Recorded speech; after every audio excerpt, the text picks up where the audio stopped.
everyone. Hello, hello. I'm here. How are you guys doing? Okay, I figured out a few things. One is I was watching some other streamers here on YouTube and I discovered that they can pin messages in their chat. So, the most common thing for streamers to pin are their sponsors. And well, we have a sponsor for today's stream, Hyperflute. So if you guys want to check out the pinned message, then it'll be a lot easier for anyone coming in randomly during the stream to be able to see what we're looking into, and also to get your hands on the book using my code HYPERJAF for 15% off. Yay! All right. I'm having a lot of fun doing these streams because I've noticed that now that I'm getting more regular here on YouTube, I'm recognizing names here now too. It's kind of like when I was on Twitch for long enough, then I started to recognize usernames. So it definitely has that feeling now of like, I'm like recognizing names. So this is really, really fun. And yeah, I think today was the first time doing one of these Hyperflute streams, if I'm being completely honest with you guys, that I have not felt completely like a little nervous. Not completely nervous. I wasn't completely nervous before, but this time around I was like, this feels more like how I normally feel before doing a Twitch stream. So I think I'm getting over my nerves streaming on YouTube, which is really nice because I feel like you guys get to see more of the real me. Oh, I just realized, guys, I need to turn off my heater and my fan. So give me a sec to do that. But hello, everyone. How are you?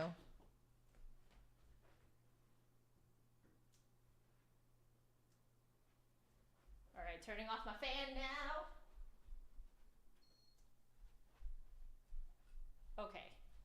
I was heating up this room before this stream started so I wouldn't have to have my heater on during the stream, because with where my flute microphones are placed, one of them is actually placed very near the fan. So you hear this like sound the entire time I'm playing. So yeah, forgot to turn that off before I came on here. But yeah, so let me say my lightning hellos to everyone. Jexzu, hello. Hola, how are you? Hey, Michael. Hey, Majimon Kichi. How are you guys? Hello, Jody. How are you? And let's see. Samuel, hello. You haven't made it to a live stream since May of 2020. May of 2020 was when I was still doing the Let's Hang Out series, the pandemic Let's Hang Out series, right? I wanted to talk a little bit about that because I know that I basically stopped doing those with absolutely no warning. And I wanted to talk a little bit about what happened. Hi, Hans. How are you? Let's see. So Jexu, you always miss the streams because of school, but you're sick today. I'm so sorry to hear you're sick. I hope you feel better soon, but we are also glad that you're here. I do my private practice streams at odd hours. So you can still catch me live. I just kind of practice whenever I have time. So like yesterday before I had D&D, I think I just played around for like, I don't know, 30 minutes, something like that, 20, 30 minutes. Hey, Sean, aka Lucid. How are you? All right. So Hans, you're at work taking inventory. Great.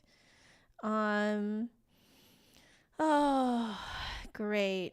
And Michael, I saw that you liked my my private practice stream yesterday, the Sunday Fun Day. Yeah, it was. I decided to actually practice what I preach because I noticed that I just want to get stuff done in terms of flute playing and getting better at flute playing.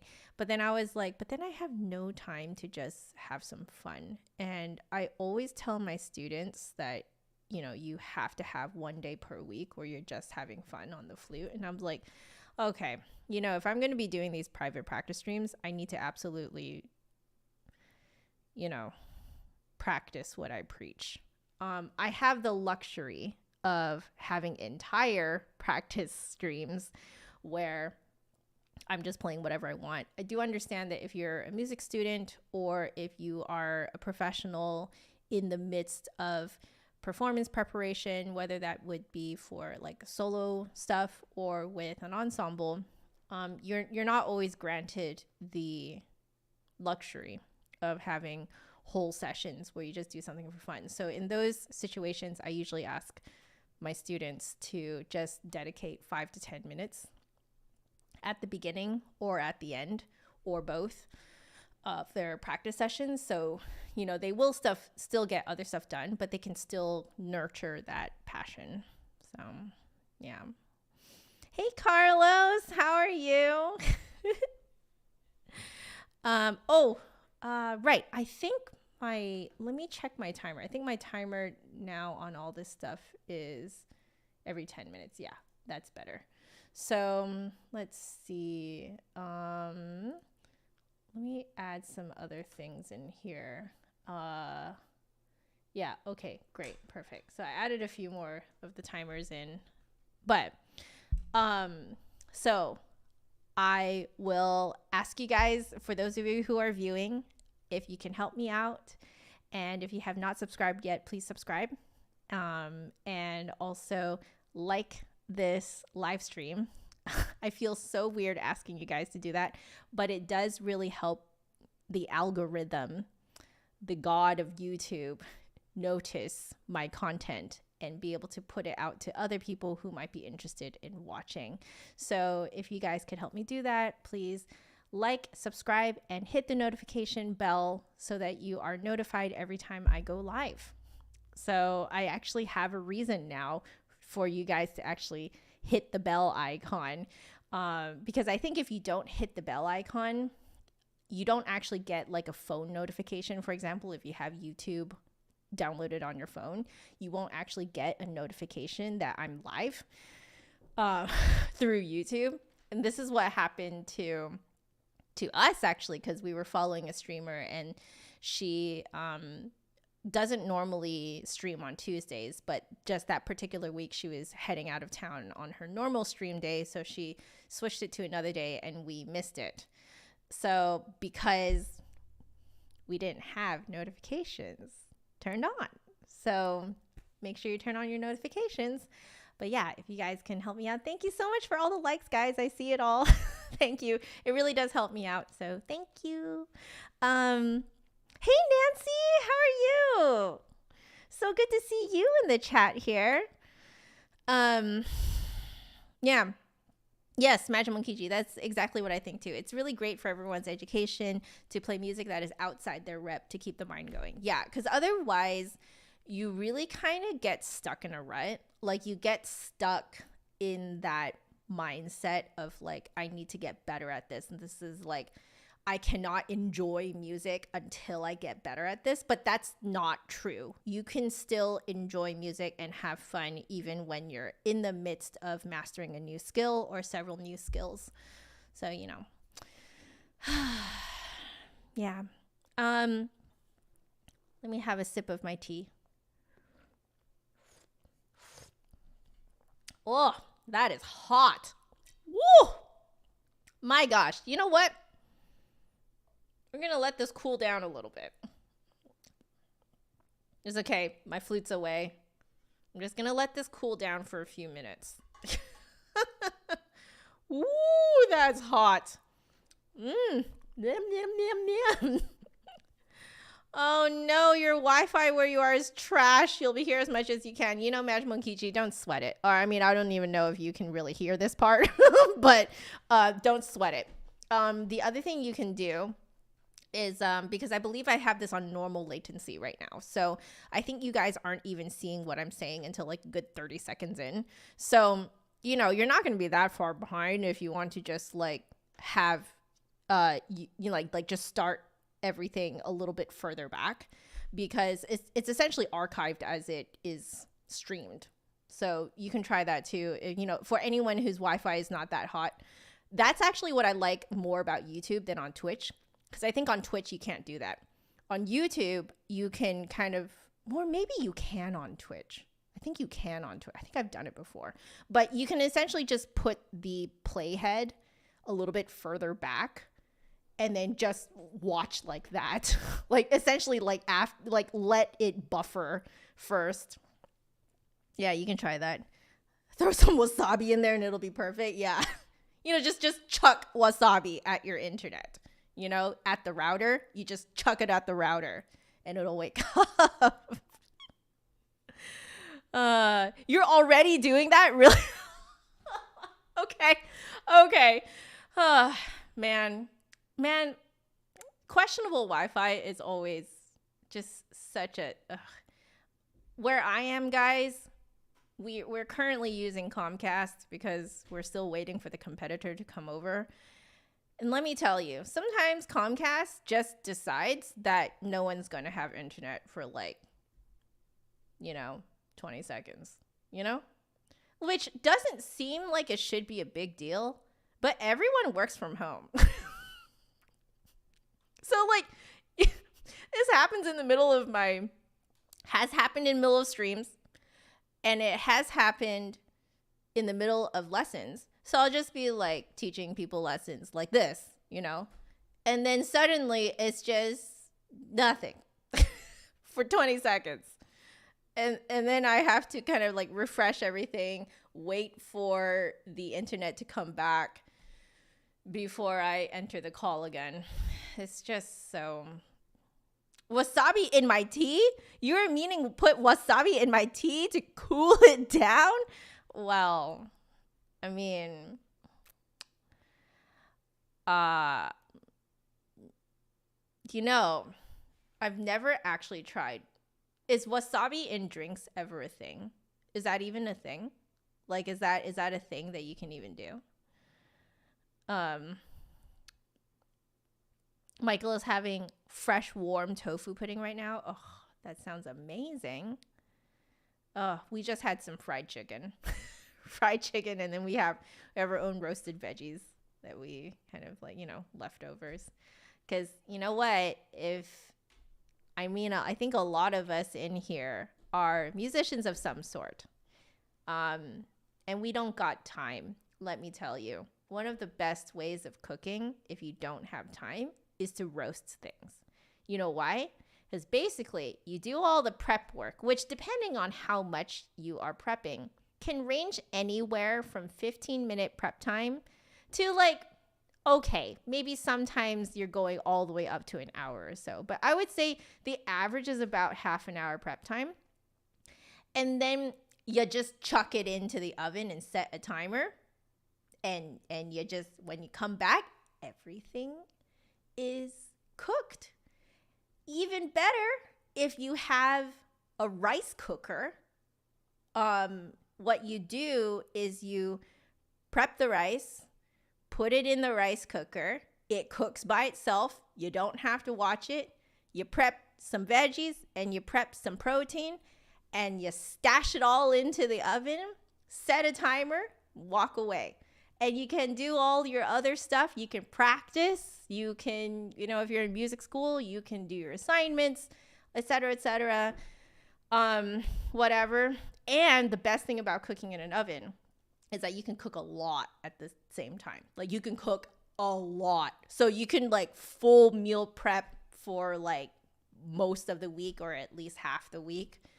Get all your cooking done in one shot. Because even if you spend an hour, but you're cooking for 3-4 days worth of meals, that's pretty good. That's pretty good. That's pretty good use of your time, because that means that you're only prepping for about 2 hours a week for all of your food. So you can be both cheap and efficient. And then you can just pack your meals into little Tupperware And then you just take one out every single time you need to eat and pop it in the microwave, and Bob's your uncle. You get your food. So we've been roasting our veggies because we're both very busy. And oh, it is very good. Mm-hmm. Yes. Fui, oh, rice cooker. We do have a zojirushi. We have the king of rice cookers. We are that Asian household. That's true, Majima Kichi. Like, cooking from home isn't exactly cheap. But yeah, you're right. It's economical. It is economical. You know, like, also it's far less waste than getting takeout all the time and stuff like that. So, oh, I have the wrong timer on. Let me actually, I am responding to chat right now. I'm sorry for that one timer thing. I knew that I had left one on. Also, this stream will be public forever. Yeah. Okay. Sorry, guys. I need to disable that. Okay, I disabled those ones. Also, for some reason, I'm noticing that the chat is not working. Why is it not working? Yeah, why is the chat not working? Like, what if we went here? Because we are going to do Hyperflute soon. After we talk a little bit. Yep. And then the veggie ends go in a baggie in the freezer to make veggie stock. Yep. We actually haven't done that much because the veggie ends that we get are not that great. What we do is we cut off the parts that are not doing so hot. What is going on with my chat? My chat is completely, like, not even there. Okay, let me log into Streamlabs. Maybe I just haven't logged into Streamlabs for a while. And it, like, doesn't remember me. Streamlabs, do you remember me? Do you remember me, Streamlabs? Streamlabs. Chat box.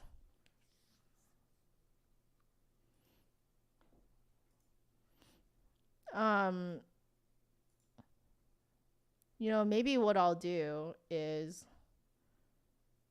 delete it and then put it back in. Let's see. So I believe it's a browser source.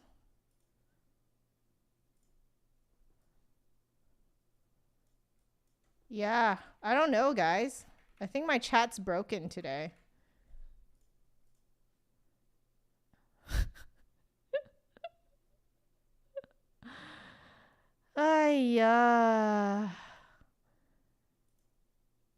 That sounded so Asian of me.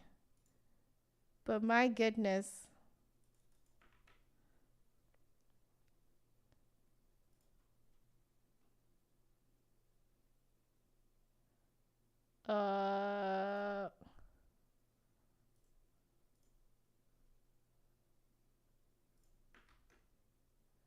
Yeah. It's not actually going through. Why is it not happening?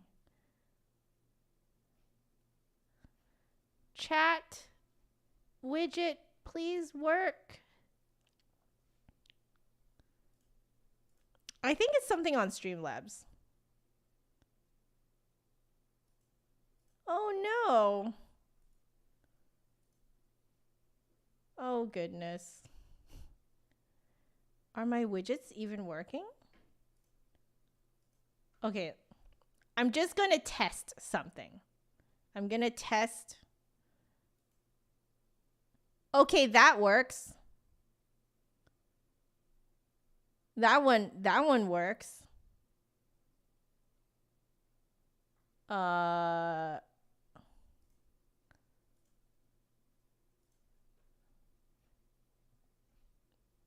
Save settings. What if I saved settings?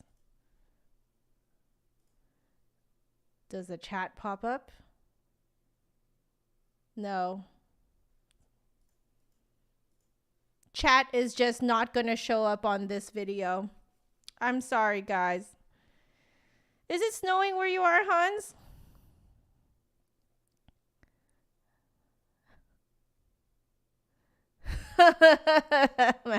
Kichi. William Nelson James. Who's Willie?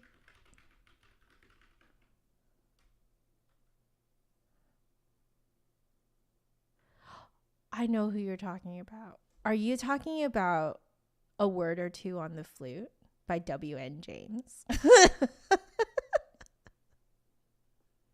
Is that who you're talking about? Flutist Finny, hello. How are you? Welcome, welcome. Yeah. So guys, the chat is not going to show up on the screen today. I don't know what is going on. Sometimes it does this. It just decides to be broken. It's not showing up today. So, oh well. Who's William? I know. I can't believe I didn't quite think of who he was. Because in my brain, I think of his name as W.N. James. I don't actually think of him as William Nelson James, you know? Which, by the way, if you guys don't know what this book is that we're talking about, this is A Word or Two on the Flute by W.N. James. It was published, I believe, in 1826, towards the beginning of when the flute was, the modern metal flute as we know it, was like starting to kind of like hit it off, you know? And so they were, you know, at that time, they were trying to figure out what constitutes good flute playing. So a bunch of people wrote these essentially like theses on what they thought good flute playing was. And a Word or Two on the Flute by W.N. James was one of these. And he has some very funny things that he says in there with a lot of shade. He throws shade like confetti. This guy just does not know how not to throw shade at literally everything. So, I'm also excited to have one more week until Thanksgiving break. I'm still streaming next week. Because I already scheduled it. So I was like, I'm just going to, you know, stream with you guys. This is really fun and like relaxing for me too. So why not, right? That is a good temperature now. So let's put the lid back on. So when we put our flute together, I also have some water here so I can rinse out my mouth if I need to. All right. Do you guys think that I can actually only spend 15 minutes on Hyperflute today? What do you guys think? I have my doubts that I can, but here we go. Here is Hyperflute. And we will be looking at the chapter today that is on, what is it? Glissando techniques is what we're looking at. So again, if you guys want to purchase yourself a copy of this book, you can go to my pinned message in the chat and take a look at all the fun that we have in store for you. This was using my code HYPERJAF for 15% off until the end of this month. Or I think it's like basically to the day my last live stream, which is 2 weeks out from now. So the author is Alessandro Battici, who also made the Woodify finger rests. I still haven't put them on my flute only because I have not bought double-sided tape yet. I still have not bought double-sided tape. So they will be on my flute as soon as I get some double-sided tape. Just, I actually probably am going to use them less for the ergonomic, reasonings. It's more for, I guess you could call it ergonomic because of this, but it really is just like soft and comfortable. It's wood. So it feels really nice and organic on the hands. And also I really like how it does this, like, it kind of like transfers the vibrations of the flute to my hands, and I can feel more of what I'm doing, and I really like it. So anyway, we're now going to go to his table of contents here, and we're going to skip over to glissando techniques. So let's take a look at what he has to say here. All right, cool. Okay, so let's see. There are two effective ways of playing glissando on the flute: lip glissando and finger glissando. So finger glissando is probably the one that we're all familiar with. It's when you just kind of like rip up a scale really fast or rip down a scale really fast. Now the lip glissando is something I'm very interested to hear how he's doing. So let's hear Ale do it.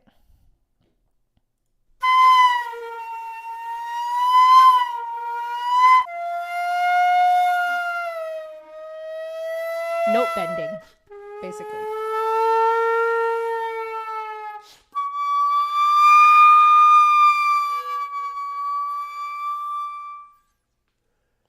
Very cool. Very, very cool. Okay. I have done a lot of these. So it's a combination of movement of the lips as well as in and outward rotation of the flute done either with the head or the hands. It's essentially whatever you can make work. So lip glissando, you can produce a glissando with a range of approximately 1/2 tone up to a full tone below. You can actually go more than a full tone below if you believe hard enough. But yeah, well, let's have me try. This one I'm fairly comfortable with. I've done this quite a bit. So let's see if I can pull it off in front of you guys. All right. Putting my flute together. All right.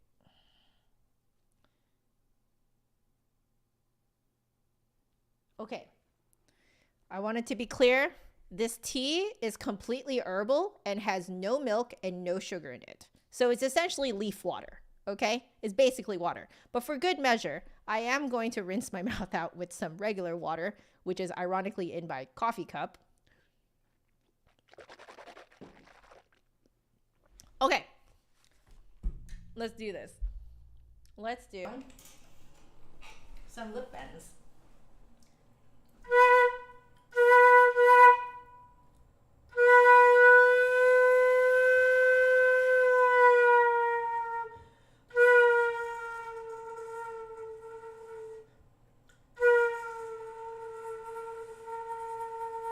It gets hard to keep the tone down there.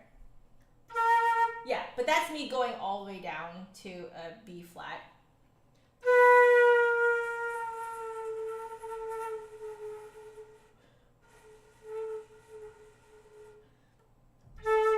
I think I just reached an A. I used to be able to go like more strongly down there, but I haven't practiced it in a long time. But there you go. It's fun. It's pretty fun to do. Okay. We got to keep going because I know how long I tend to take on these. So let's see. Finger glissando and sliding. Ooh, okay. To make a continuous glissando over a wide range, it is possible to deploy special fingerings as well as on open hole flutes. That is why I wanted open hole. The half keys. Half keys meaning you cover only half of the hole on your open hole keys. Performing a sort of finger glissando. Oh, this is sliding. Finger, yeah. Well, yeah, it literally is finger glissando and sliding. Okay. So let's see how his sound.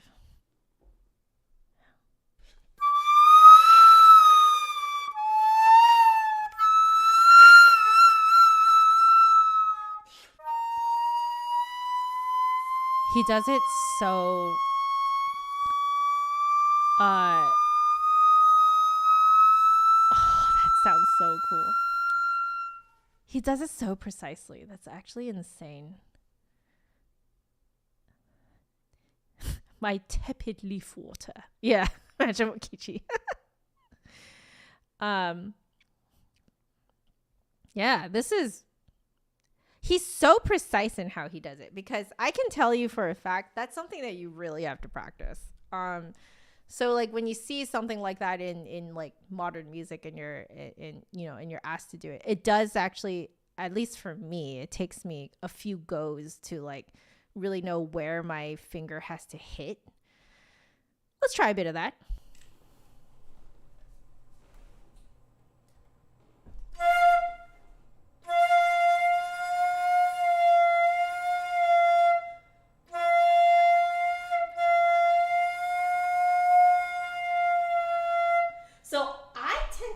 slide side to side because, you know, the length of the tube from which it is coming out does dictate what pitch comes out, right? So if you're sliding side to side, then you can mimic that kind of like difference in side to side motion of where the air is escaping. Natale, hello. Hello, all the way from Italy. My goodness. I hope you're having a grand evening. I think it's evening for you guys.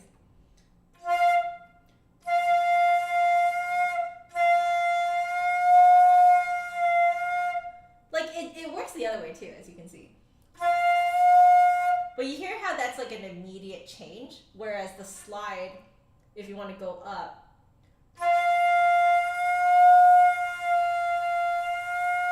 you get more of that sliding effect if you cover like less of the whole. But if you think of it more like this, like how much of the whole are you covering with all the other keys down?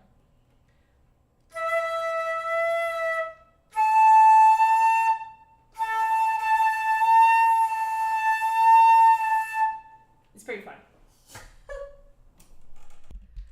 All right. All right.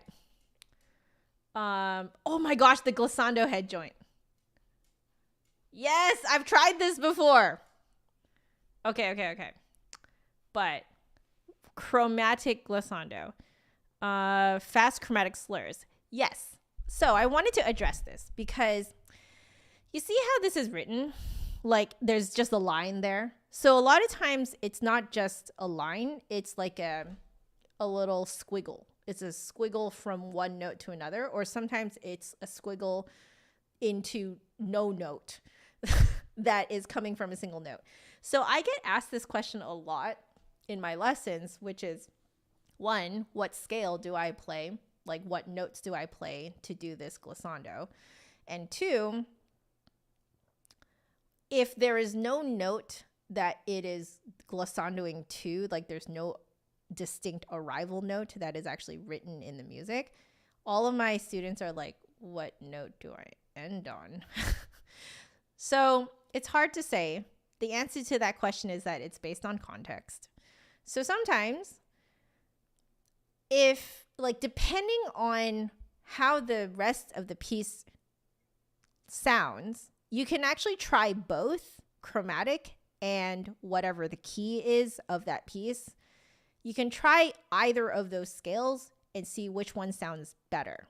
Because sometimes you want something that's crunchier, in which case chromatic scale would fit better in sort of a crunchy context if you want things to sound really like gritty and almost slightly messy. But if you want something that's more like diatonic, more kind of like within the key, then you do like a fast rip of the scale within that key. So I usually tell students to either try both, or they can straight up ask their conductor, because usually this is in the context of some sort of ensemble. So you can ask your conductor what they would prefer. For a glissando that just goes down to nowhere, this is, at least in my experience, the most common in jazz music. So in jazz music, you do that kind of riff thing where you go like that. And it's not really distinct what note you end on, but you just have to get that gesture down. I would say that I probably don't hit the same ending note each time, but not on purpose. It's more just, I'm just going for that gesture of like feeling like it's falling down, you know? So a lot of the stuff, especially when it comes to glissandi, it really is dependent on the context, and also what the composer wanted, and also if the composer is not there, what your conductor wants. If you are playing a solo piece that does not have a conductor, then you kind of have to try a whole bunch of things out to see what works. And this is kind of how modern music works anyway. It's very experimental, so you can just see what works, you know? How much time, Sean is saying, how much time can you budget and how fast can you move your fingers? Yes, that is, of course, that's a very practical thing to consider whenever you are trying out glissandi and stuff like that. Most of the time, it's just a certain gesture that the composer or the conductor is going for. They want this kind of, that kind of sound, or a like that kind of sliding down or sliding up. They just want the gesture. And as long as you can execute the gesture, it doesn't really matter exactly which notes you hit. But you do need to figure out, do you want to do a chromatic, which is way more crunchy, or do you want a diatonic, which sounds more like it fits in with the rest of the whole piece, in the key. So, yeah. Ooh, Jody, you also went to make a mug of tea? Decaf vanilla tea with a little milk and sugar. Oh, yes. And you're drinking out of Flute Center of New York mug. Oh, fantastic. I have 2 of those now because I got one for each COA that I've gotten done at Flute Center. Sean is exactly right. When it comes to glissandi, it depends is usually the right answer. Exactly. It's all based on context, and that's all you really have got to go on, So, okay. Now the glissando head joint. I got to try this. This was created by Robert Dick, right? I believe it is Robert Dick. So if you guys haven't seen that video, let me grab it and pop it in the chat for you guys. I totally am just repping my own videos right now, but it is really fun. Glissando head joint. Yes, by Robert Dick. Exactly. So let me grab the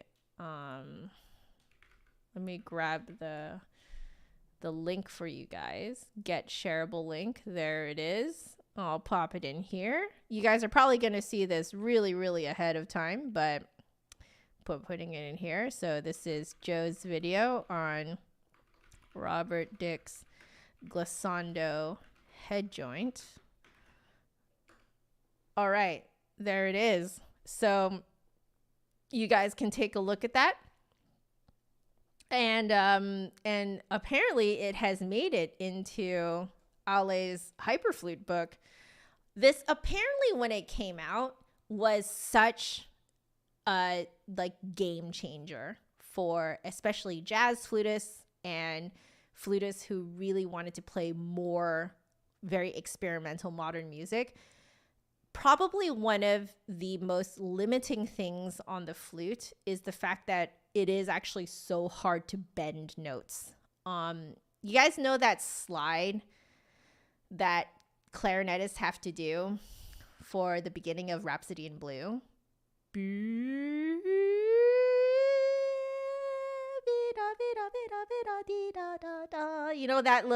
That big whooping slide that they do? You can't actually do that on the flute. Because the way that the flute is constructed and the way that we blow into it, it dictates it such that it's so hard to do any slides. And the slides that you do are essentially from note to note. It's really hard to do a true slide between intervals larger than a whole tone, basically. And a whole tone is already stretching it. So when this came out, this was huge in the flute world, but mostly only for jazz flutists and modern flutists, modern music flutists. Yeah. Hey, Kwan! Are you the Kwan that I know? Regardless, hello, Kwan. And Katimayani, I think I've commented on your name before. I do like the play on Hermione. Let's see. Could I choose? If I could choose. Wow, I did not read your question correctly. I will answer your question in just a bit, just because I want to finish talking about, Hyperflute stuff. I'll get back to your question. So, but that is a good question. I will answer that right after this. Hey, John, how are you? Hello. Okay. So, right. So back to the glissando head joint. It was such a game changer when it came out. But I would say that probably most of the classical flute world were like, oh, that's cool. I would never use it. But it has been huge for the jazz and the modern music flute world. In that world, it's been absolutely a game changer, because I think you can do, because it does actually stretch out the length of the flute itself, so you can do way more slides. What I noticed, I think, when I tried the glissando head joint was that because it essentially stretches out the length of the flute, you have to practice like which notes, which pitches you want to slide between, because you have to figure out which fingering you're going to use and at what position you're going to be at where you're going to put the sliding lip plate on. And then you slide, right? So like, I think it is easier to guesstimate sliding up, because I believe what you do is you hold it in this position, and then when you slide this way, because the whole tube gets shorter essentially. So you're sliding up when you slide into your keys, right? Because the whole entire tube is getting shorter, right? So like it goes high, low, like that. I think I'm right. If I am wrong, please correct me in the chat. I am totally down to be corrected. Yeah. Yes, Majimunkichi is right. Robert Dick invented the glissando head joint, and he also has a great booklet on circular breathing. He also wrote another really great book on contemporary flute as well. What's it called? The Other Flute. Yeah, that one is also really good. I have actually compared that book with Ale's, and I feel like they cover slightly different things. Actually, more than slightly. They cover pretty different things. So, honestly, good to have both. I have both. So, yeah. How far do I think my flute went down on full extension of the glissando head joint? Did it take my low B to low A? I don't know. I think that's the one thing I forgot to test.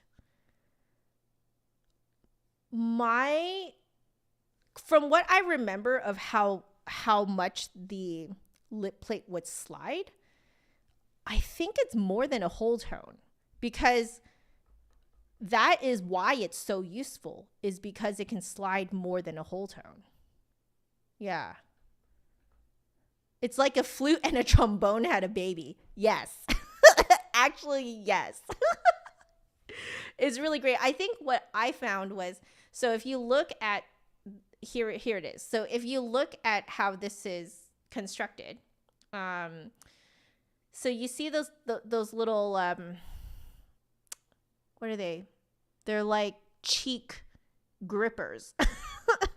I found that I think what it is that if you do buy one, I think you can bend those to match your face better. Because here's the thing with my face is I have a pretty wide, big head for my body. I have to buy a size large in hats, okay? Like, those like average size hats that, that most people buy?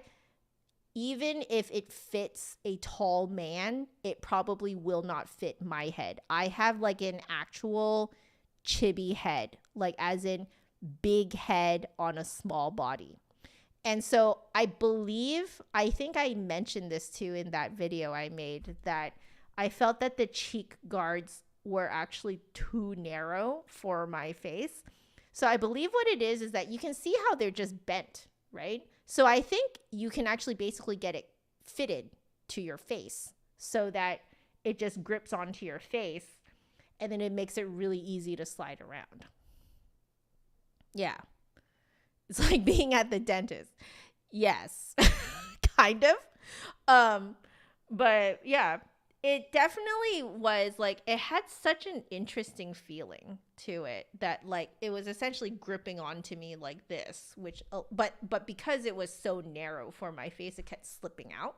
But I can imagine that if I had it adjusted so that it was wider and it just kind of sat on my face, it'd be so easy to just do this, you know? Yeah. Oh, he was adjusting the cheek grips. Oh, he was adjusting it live in front of everyone? Okay, well then, yeah. Then, I mean, I didn't want to touch it because it was literally just being lent to me for that video. So I didn't want to like bend anything to me, you know? But okay, that's good to know that he was actually adjusting it live in front of everyone. One size fits almost. Yeah, dude, every time it comes to like glasses are a thing too. So for me, a lot of glasses are not wide enough for me. I had to do a lot of research to find these ones. So a lot of glasses are not wide enough for me. Most hats are not, if they're just like sold in one size, I can almost guarantee it will not fit my head. My head's too big for it. It's just too wide. So, but what's really ironic is that I have a child-sized mouth. Yeah. Yeah, guys. Like, I am actually a chibi in real life. So, oy. Anyway, I've already spent too much time on here, but I wanted to kind of like, you know, tell you guys about this. And I love the fact that he just straight up puts it in here. Let's see. Looks like Robert Dick himself suggested a notation for the glissando head joint. Oh, that's interesting. So the eye indicates the normal position of the head joint, which corresponds to normal sound. And then extending the head joint results in a lower note. Oh, okay, so I think the correct position is the closer one. I was mistaken then. So the normal, so this one is essentially, it's showing this in the extended position. So I think the correct position is actually around here. That's the correct position, is like all the way down there. And then, so I guess this part is I, and then this part is O. So it shows you which way to slide. That's actually really convenient because then you don't have to like think about which pitch you're on. Yeah. I'm glad he thought of that, because that was the issue that I was thinking of. I was like, man, if I was actually using this, I would have to like really figure out which pitch I'm actually playing, you know? Yeah. Man, y'all don't even need to make a chibi version of me. I just am chibi. Yeah. Yes, the correct position is the regular flute position. Exactly. So this position right here is the regular flute position. So essentially you're constantly sliding low. That's what it is. So if you want to slide high, that means that you have to make sure you're on a certain note, right? It's like what he wrote, what he's writing here is that instead of having to figure out which fingering you need to use in order to slide up, he just gives you a fingering and tells you to go from the most extended position and then sliding up. That's cool. And it looks like it is the range of a minor third. No, major third. I apparently cannot read ledger lines. It is yeah, so it is major third. That's cool. Does Flute Center sell these? Yes, because they were the ones who sent me a glissando head joint to try out. So yes, yes they do. Right, it's backwards. Like, so I'm really glad that Robert Dick thought of doing this. Like, because then you don't have to think about it, right? You can just look at this fingering, just do the fingering, and then just do this. I think that's really great. Alrighty, guys, I've gone overtime again. Of course I have. I would like to cycle back to here. Now, there was a question that I promised to answer, so let me do that right now.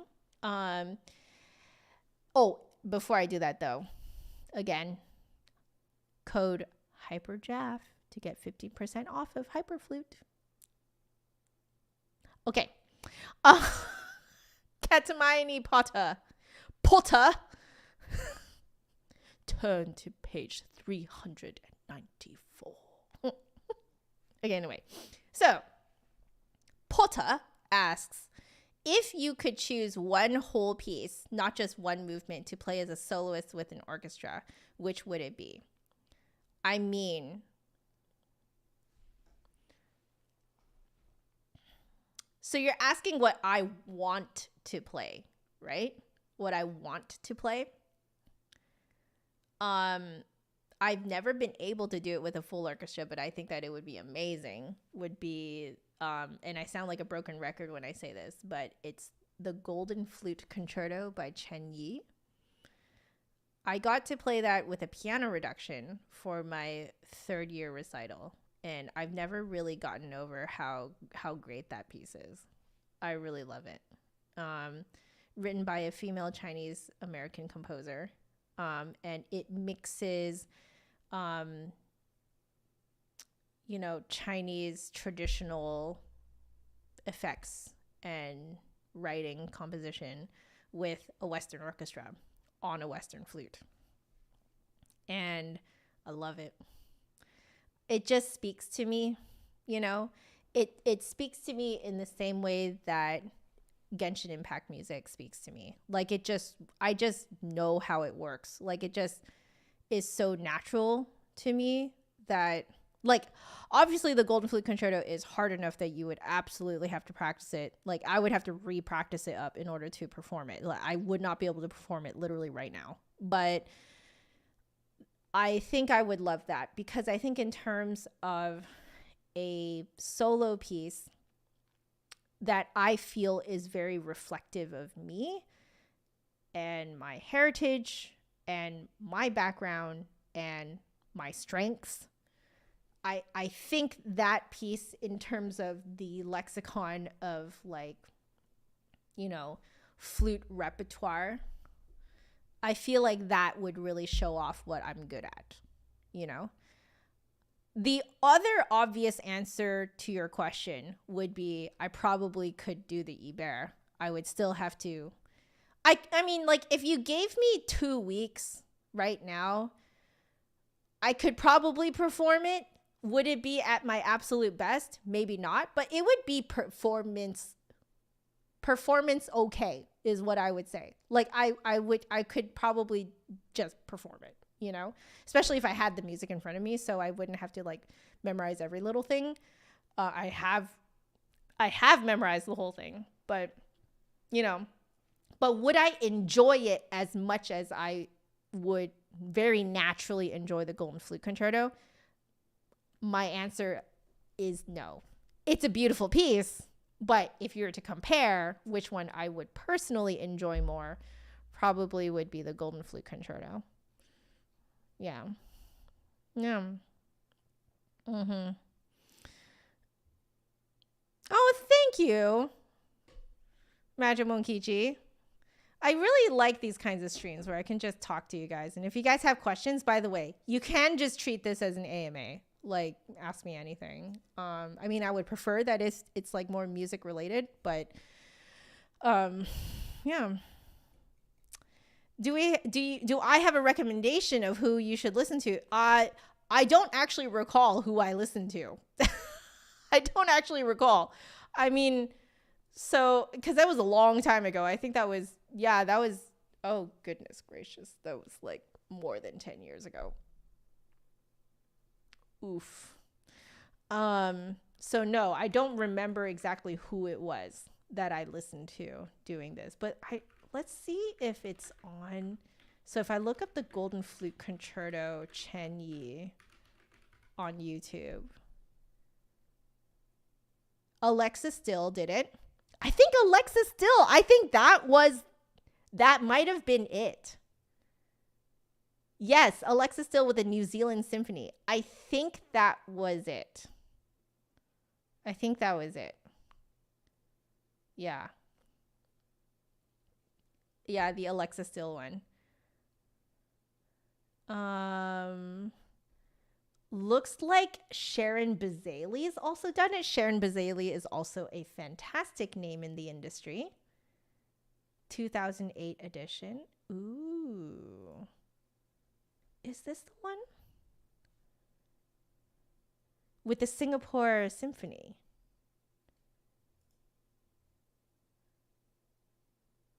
Oh, yeah. Yeah, Chen Yi. So Sharon Bazaley is also really, really, really good. So yeah, it looks like the two that you guys can see on YouTube are by Alexa Still and Sharon Bazaley. I Alexa Still, that one sounds familiar to me. So I must have been listening to the Alexa Still one. Yeah, must have been. Yeah, it's fantastic. I love that your coffee has evolved from espresso to a macchiato. Sean. You're welcome, Potter. You're very welcome. I have to say Potter as Potter. Potter. Harry. It's a terrible meme. I'm just not going to say it. Anyway. So, Gentle Whale, hello. Welcome to the stream. Let's see what you have to say. So, as a pianist in conservatory, do you have any advice potentially in regards to what you want out of a pianist in terms of ensemble work or accompanying a concerto, for instance? Wow, you want my take on what you guys do? I mean, like, let's be real here. You know, I feel that is asking, you're far too humble is what I'm thinking. That, like, we're already divas enough, okay? Like, like I don't want to put more expectations on you guys. Because accompanists are angels in the music community. All right, y'all follow us like it doesn't matter how far off we get. You guys just magically follow us and even bring us back into whatever we need to be playing if we're getting lost with the tempo or something. So, you know, so Gentle Whale, yeah. Gentle Whale. No, it's true though. Like, I appreciate your open-mindedness and your humility, but it's too much. Okay? We already demand way too much of you guys. And I kind of feel like bad to tell you guys what I expect, you know? But let's see. So you said that, you know, it's different for everyone. Just wondering if I notice certain pianists doing things that I liked or disliked that made your life easier or harder.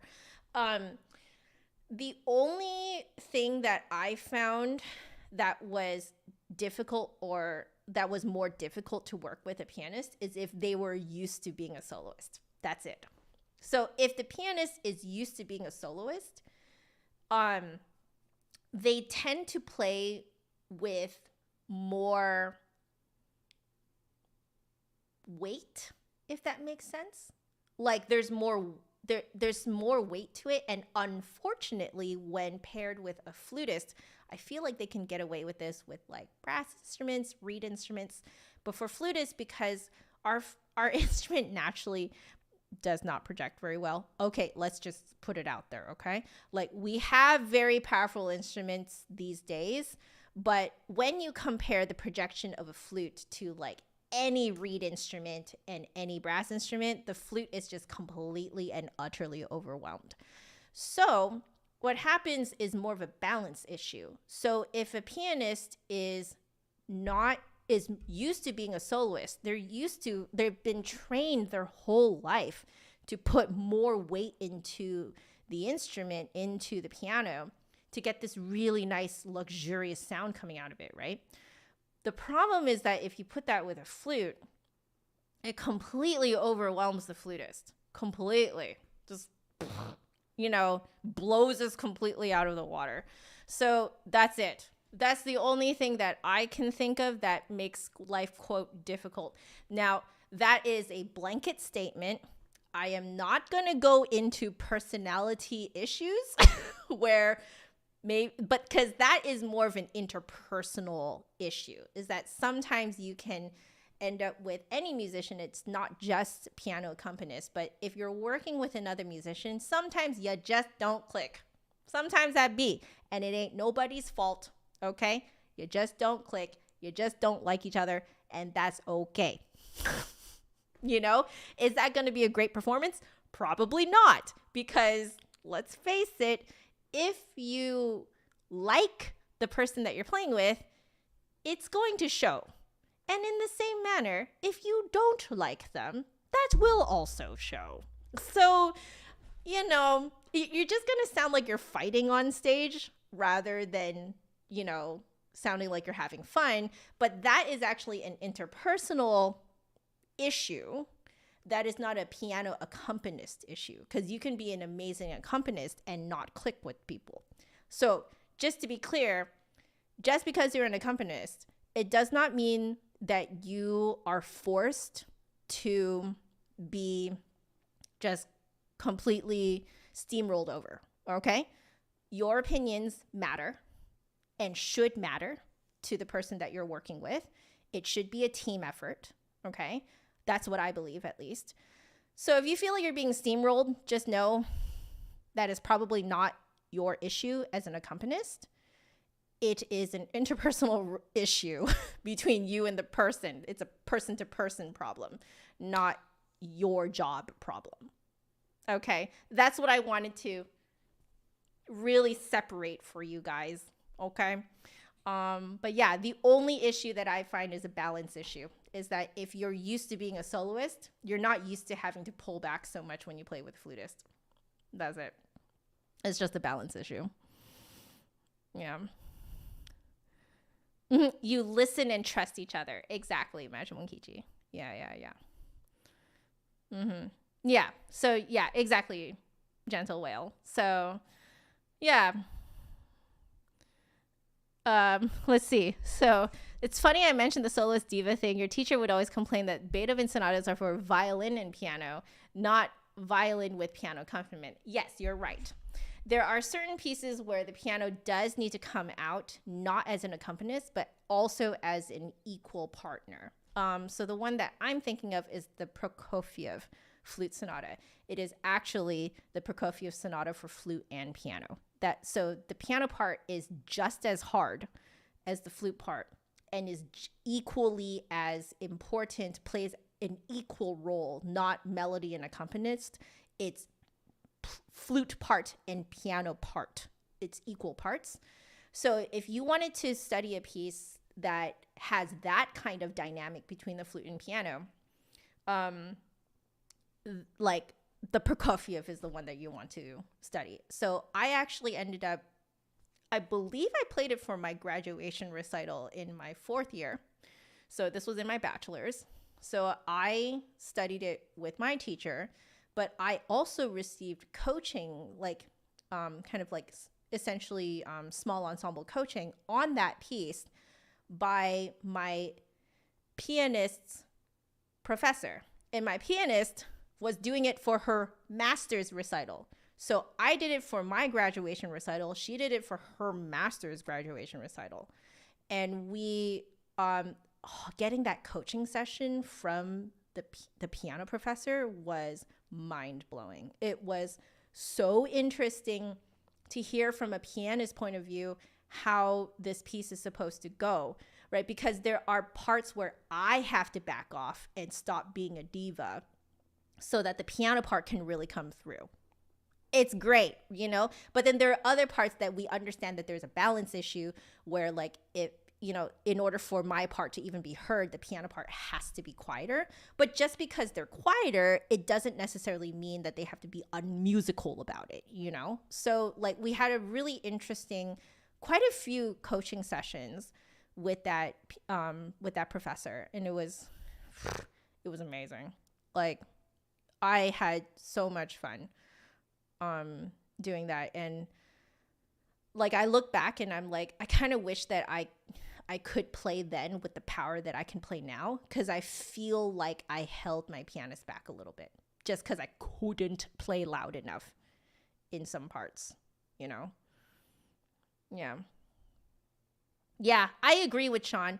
This is a personal opinion though, and I do have to put it out there that it's a personal opinion, that I feel that the best works are more like duets. I personally feel this too. That is a personal opinion. Okay.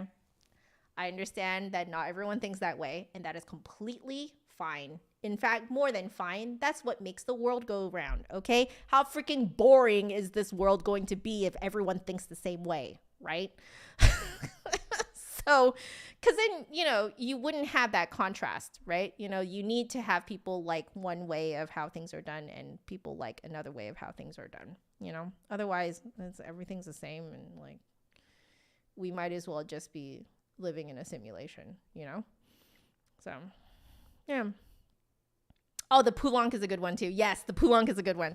Poulenc Flute Sonata, also very good. Slightly less demanding, I would say, than the Prokofiev. I think the Prokofiev is pretty darn demanding. So if you wanted to kind of dip your toes into this type of flute piano duo type of music, yeah, Sean is right. The Poulenc is a good one. The Poulenc is a very good one. That's another one that I also really enjoyed playing with piano.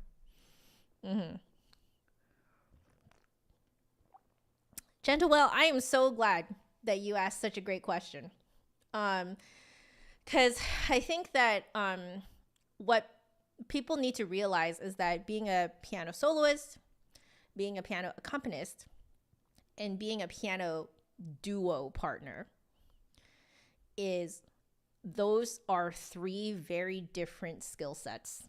Now, I would say that the most common, like, I guess you could call this the Venn diagram of piano playing, is that one circle is piano soloist, and then the other circle is piano accompanist. And in the middle, you get the common ground of piano duo. Okay? So I feel like soloists will be, like piano soloists will be really good as piano duo partners because they will put more bravada in what they play and how they play. So it'll come off more as a duo. But what piano accompanists are good at is balance. They're really good at balance. And, you know, things can go haywire. And piano accompanists are that dog meme, this is fine, you know?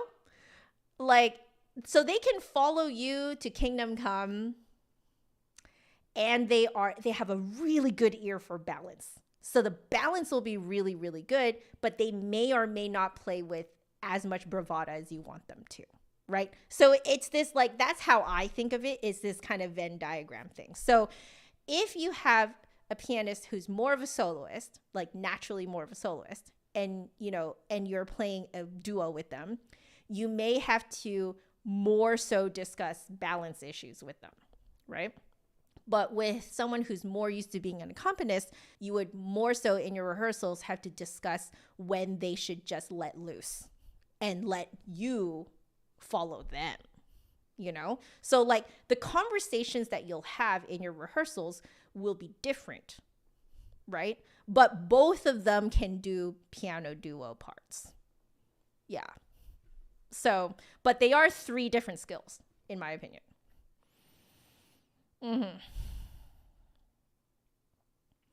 Ooh, there's a video of Poulenc at the Poulenc himself at the piano and Ron Paul on the flute.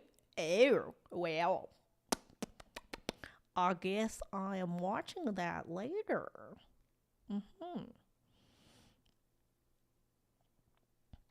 That's a really good way of breaking it down. Okay, I'm just going to say this out loud for anyone who's like listening to this right now instead of watching. So Gentle Whale is saying it can be broken down very simply into solo. A piano solo is make myself sound good. Duo is we both sound good. And then accompanist is make them sound good. So make the soloist sound good. Yeah. Mm-hmm. I like that you said that you're vaguely using the term good. That's how I know you guys are in music school. Because if you have to qualify what you say, that's how you know you're in university. Because I find myself doing that all the time too. Do you guys notice that? I hate using blanket statements because I feel like people will misinterpret what I say, etc., etc. Kind of like the video I made, are all male flutists gay? Okay. That is a great clickbaity title, but my God, the number of people in the comments who just assume what I say about it. They clearly didn't listen to the end of the video.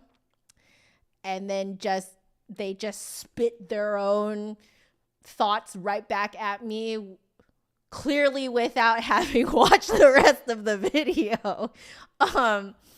And so because of that situation and other very similar situations, I do often also find myself qualifying my statements too.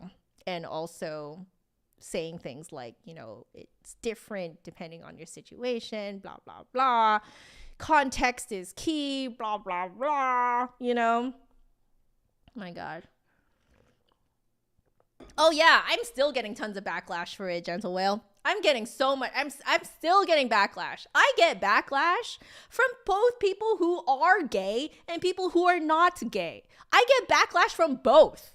That's how you know ain't nobody, or at the very least, a lot of this very vocal minority is not watching the whole video. I get backlash from both. But the conclusion of the video is no one cares. What the heck? I get backlash from both. I get backlash from both sides. This is why I like, you know what? Even though that is a fantastically clickbaity video, you know what I mean? Like, I could get so many views from it, blah, blah, blah. I just cannot stand the comments under there. I am sorry, okay? But it makes me so annoyed when I put content out there and people respond to it without watching the whole thing. It's not even as long as a live stream.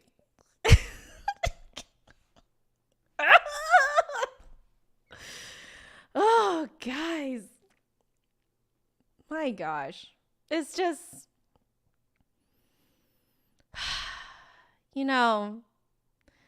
I don't know, guys.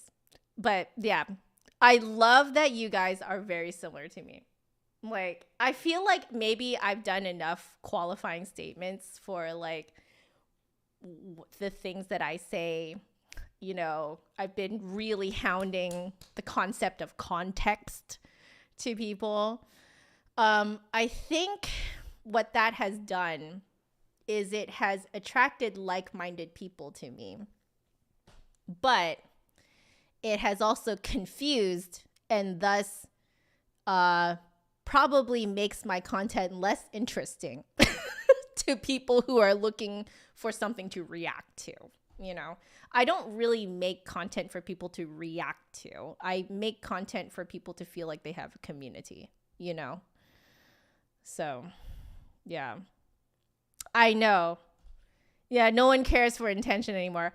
I know, right? Like, I can't make those kinds of videos anymore. Like, because I know that the entire comment section, albeit I know in my head that it is just a very vocal minority. All right. So probably most of the people watching the video do not think what the comments are saying. But You're absolutely right. You can live stream for 8 hours, but a 3-second TikTok clip is all you need for people to either love you or hate you, or both, depending on what you say. Oy. Oy. So anyway, I do enjoy having you guys here though, because at least I feel that in the form of a live stream, one, I can be more myself, and I don't have to put on a show. And then for you guys, I feel like we can actually hang out and we actually talk in as real time as possible. I understand there's a lag between me and you, but it's, not like a multi-hour lag or pre-recorded stuff, I really like this kind of, community type feel. So, and also I'm showing up here a lot because I'm now also live streaming my private practice sessions. So, it's a fun time. Yeah. Yeah. Yes. Gentle whale, you got it right. Yeah. It definitely is hard to remember that the people who are commenting under the video are the vocal minority. It's very hard to remember that. I might start doing it again because now I realize that actually a lot of people liked it, but people just didn't really say so. The people who liked it tend not to comment. But I don't know if you guys remember, but this was a few years ago now, more than a few years, probably 4 years ago now. I made these videos where I was trying to have this feel of just talking to you guys, but it was pre-recorded. And so to set the mood, it's kind of like how now in the chat you can exclamation mark coffee sip, and then you can make yourself a virtual coffee and have your own coffee, or tea. You can also do tea sip if you want, exclamation mark tea sip, and then that'll allow you to have a little virtual tea. And so I was kind of trying to set that vibe of we're chill here, we're just setting this kind of coffee aesthetic vibe, So I did this really cute intro of me making a French press coffee. And I look at it now and I'm like, yo, girl, that's actually really good cinematography for a complete and utter amateur like myself. I'm like, I actually really like how that came out. And then I think it was the week before, the week after, I made one where it was a little video of me going out for a bike ride before coming on screen to answer questions and talk about flute related things. And I legit got 2 comments, both of which said, we're not here to watch you make coffee or go for a bike ride. So, this is not what we came here for. We just came here for you to talk about the flute. And that was so discouraging. But now that I think of it, it was only 2 comments. 2 comments trashing my intros just because it was different from before. I have now gone back to find those and they are gone. I don't know if the people deleted it or they deleted their account, so maybe it's not there anymore.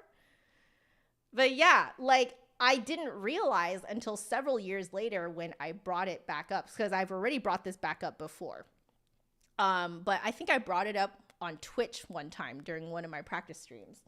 And I was just I felt really hurt by that because I really liked that chill vibe that I was establishing. I was establishing this kind of ASMR-ish kind of chill, relax with me kind of vibe. I wanted to establish that vibe in the intro so that when you are watching me answer questions, you really feel like you're just, at a coffee shop with me and we're just talking and we're on equal ground and we're just talking. I'm not necessarily trying to teach you anything, but we're sharing experiences, which is what we're doing right now with these live streams. But I was trying to do that in a pre-recorded fashion. And it did not. Like, I felt like it did not go over well. I now realize it probably did. But the people who liked it are like me. And we don't necessarily put in the chat that we liked it. We just keep watching, right? So the view count will tell you if people like it, you know? So, hey, oh my God, Learn Music. Everyone, please say hello to Learn Music. This is a friend that I met on Twitch. Hi, welcome to YouTube. Welcome to my YouTube channel.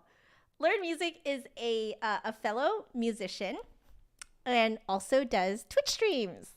Yay! My YouTube family is meeting my Twitch family. Yes, everyone say hi to Learn Music. Exclamation hi, Learn Music. All right? Yeah. Exactly, Gentle Whale. It's been a learning curve for me to like balance out, not only like balance the positive comments and the criticisms, because I will take criticisms. For example, quite a lot of people were like, yo, some of these streams are too soft. And I'm like, okay, cool, I'll look into it, you know? So I like tested it a few times first to really listen to it myself before I started to like experiment with like raising the volume of these streams. So I did that, and you know, it's made it better. But yeah, it's really hard to figure out which ones are just hating for no reason. Well, it's not hard to figure out, but it's hard to convince yourself that it is, you know? And then, which, you know, this doesn't just happen to you as a content creator. This happens to you as a flutist or just as a musician, just straight up as a musician. Okay. Some people are just going to hate you because they hate you. That's it. Some people hate me because of the way I talk, you know, and I can't really help that, you know. That's okay. If you don't like the way I talk, that's okay. You can just not watch. It's okay. You don't have to follow my stuff. You don't have to be a fan. Who cares, right? But yeah, it's a learning curve. Like a music school, I find, is where you can really learn how to take constructive criticism and how to give good constructive criticism, you know. So, but yeah, I would say that what's really hard as a content creator is also balancing out what you want to put out into the world versus what people want out of you, right? Because the world is not ever going to change if you only give the people what they want, right? Because no one asked me to do these private practice streams, but y'all seem to really like it.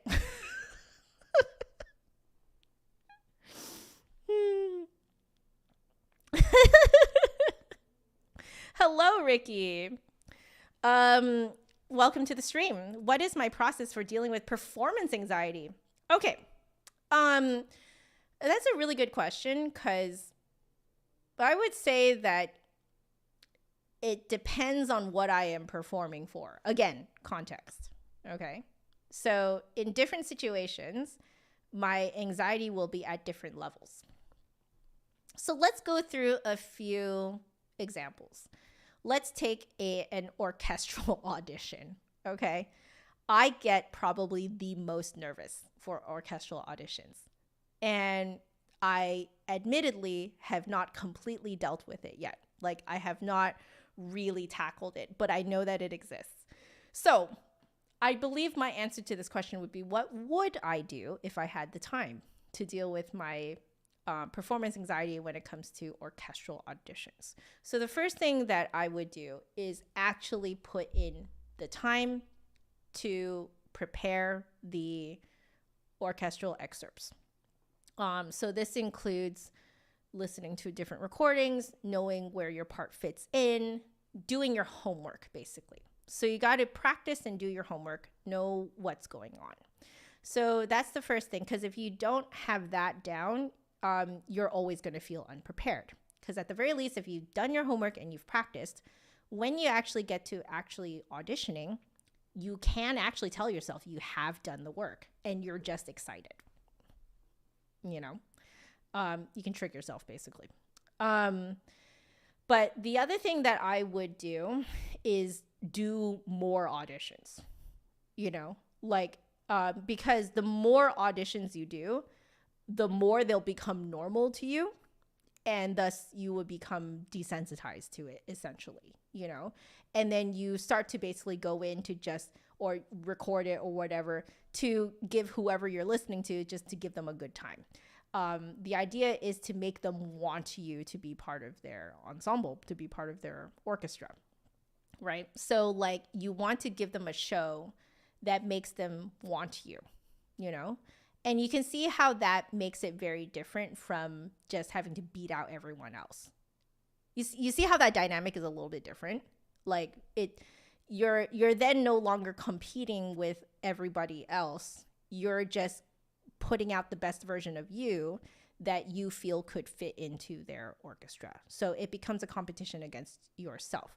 Now, if they hear you and they're like, nah, this sound doesn't really work with our ensemble, that's totally fine. That totally happens. Like sometimes you can be the best flutist in the world, but you might not fit a certain sound that an ensemble is going for. You know, whatever. That's the way it is. It's kind of like auditioning for acting roles. You know, you just might not be the role that they're looking for, you know? Like you might be a really great actor, but you might just not fit the role, you know? Sometimes it just be that way, and it's not a slight on you or anything like that. So that's kind of how I think of that. Now, let's give you a very different example. When it comes to performance, okay, especially chamber performance. If I'm being completely honest with you, I get very little performance anxiety. I will tell you that I get a lot of performance adrenaline and I get a lot of performance excitement, but I don't actually get that much anxiety at all. And I think it's because I just enjoy the medium of chamber performance so much that the butterfly feeling reads as excitement. It doesn't read as anxiety to me, right? Like it's essentially, is there the presence of fear? Because if there is not the presence of fear, then it's just adrenaline, you know? And adrenaline can make you do very, very amazing things. Like it is essentially our superhuman drug, you know? And so people do amazing things when they are on high adrenaline, right? And that is actually exactly what you want to happen when you are performing. That's how you give a really good show. Is if you're channeling your adrenaline well. So if you become really self-absorbed and you get hung up on whether you're playing the right notes or stuff like that, that's when the adrenaline can really turn into anxiety, you know? So again, it's based on context. It's like, what do you need to do with your performance butterflies, essentially, right? Like if it is in a situation that you're not very comfortable in, then do more things that will solidify your confidence in yourself. And when you're actually in the moment, you need to very consciously coach yourself through like I've done my homework and I'm here to give them a good time, right? Like you have to remind yourself very often that you are there to give them a good time. You're not just here to be judged. Okay. So like, you know, and then on the flip side, when it comes to, you know, the ones that I don't have anxiety for, but I still have a lot of adrenaline, I just have to make sure that I, you know, that I don't let the adrenaline completely carry me away either, right? Like I still have to have a little bit of reservation so that, for example, I don't go too fast, you know, stuff like that. So it depends on the context, right, of like what you need to do to essentially regulate yourself. That's what you're doing. You're regulating yourself. You're recognizing your triggers and you are learning how to regulate yourself. That's actually how one, at least that's how I see one deals with performance anxiety. Yeah. Mm-hmm. Yeah. Yeah. I learned the whole thing of like redirecting the emotion from my piano teacher, because my piano teacher was the one who told me nervousness is good, because nervousness is actually just a feeling. It's not bad. It just is. So I think my word for it is more adrenaline. because adrenaline usually has more of a positive vibe to it than the word nervousness does. So I think of it as adrenaline, but it's the same exact concept that my piano teacher taught me. She was like, you want the energy from that adrenaline. It is not a bad thing. It's a good thing. And you can rechannel it into energy for performing. So that's where I originally learned it from. But yeah, I think I took it a step in another direction where I think of it more as adrenaline. So, what's the best piece of advice another musician ever gave you? I will tell you this one because it came from 3 different people that I asked all separately, and they all gave me the same answer. Thank you, Ricky. I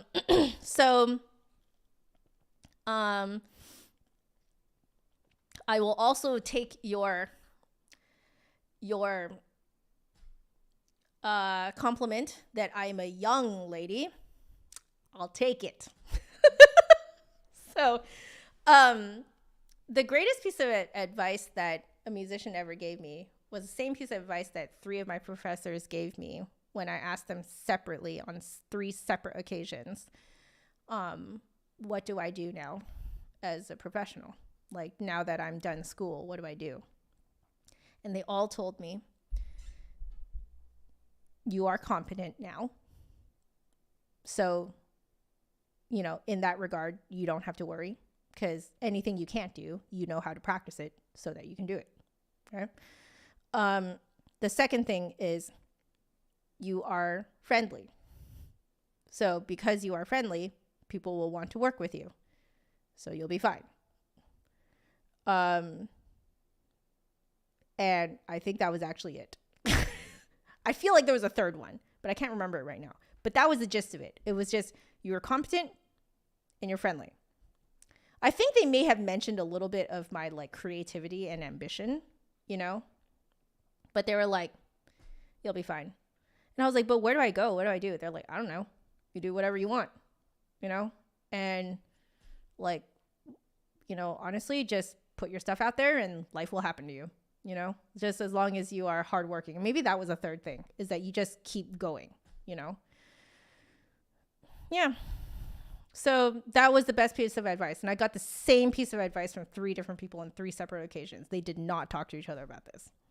All 3 of them were like, if you are competent and you are friendly, you'll be fine. So being friendly is huge in the music world. The music world is very small. And if you're not friendly, you can potentially lose out on jobs, gigs, students, etc. Yeah.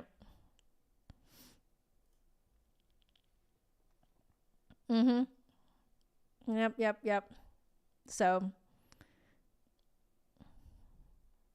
exactly what Gentle Will said.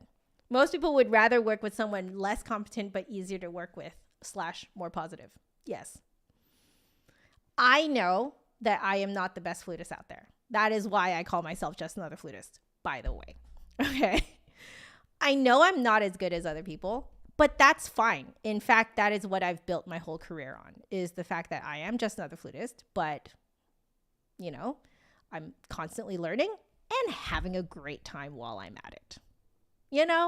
Having a great time while I am learning. And that's kind of the core of my career, of my online content, is that I'm constantly learning, and all of you guys can learn with me. So yeah.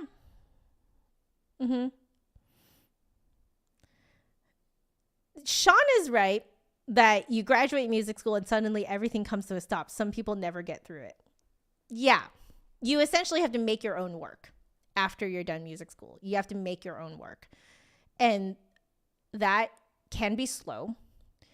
And because it is so slow, you can lose momentum. And I get that.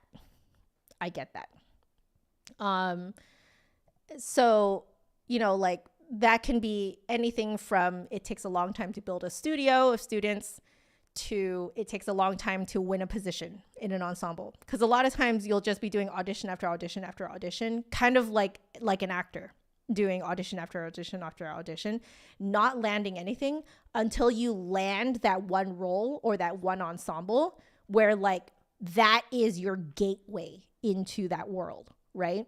And then suddenly people get to know you. People realize that you are reliable. Reliable. That's the third one. That's the third one that my professors told me. So it's competency, friendliness, and reliability. Those three things. Like once they find out that you are friendly and reliable and that you're competent, people will want to work with you. They'll recommend you to like their other friends. They'll recommend you to other ensembles and stuff like that. It just becomes a word of mouth thing. And that's how you do it. For me, I basically just put out my content onto YouTube until people noticed me. You know, I didn't do it with the purpose of people noticing me. I genuinely enjoy making this type of content. But that's what happened, was that people noticed me. So like Flute Center just noticed me because I've been making this online content. You know, that's how Hyperflute, that's how Ale found me, was because I talked about Woodify on Twitch, right? Like that you just put stuff out there and, you know, like people will notice, you know? Yeah. Mm-hmm. Yeah. Yes, exactly. All I can do is promise my best, but more than that, I cannot promise. Yep. Exactly. And it's like the current best that you can be, right? Again, depending on context, because, you know, your life has many different phases. It's not like your prowess on an instrument is not linear. It is not linear.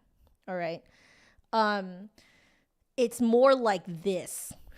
Like it generally trends up if you continue practicing, but you will have dips, you know, because life happens. I mean, life happened to me last year. My husband came down with TSW, topical steroid withdrawal. Like I was so stressed, like every muscle in my body was tight. Like, do you really think I could play the flute in a relaxed manner? Like, no, that's not how it works. Okay. But like, he's a lot better this year. So I've discovered that I am like rediscovering how to play in a relaxed manner, right? So that's kind of like the current thing I'm working on, is like relaxing down my mouth, relaxing down my embouchure, you know, like everything tightened up like crazy last year, but for good reason, right? Like you can't beat yourself up because of life. Life just kind of happens, you know? So you just kind of deal with it as it comes, and it's okay. It's okay to not play as well because of life circumstances. You don't have to beat yourself up. It's totally normal, you know? Like, that's just how it be. Yeah.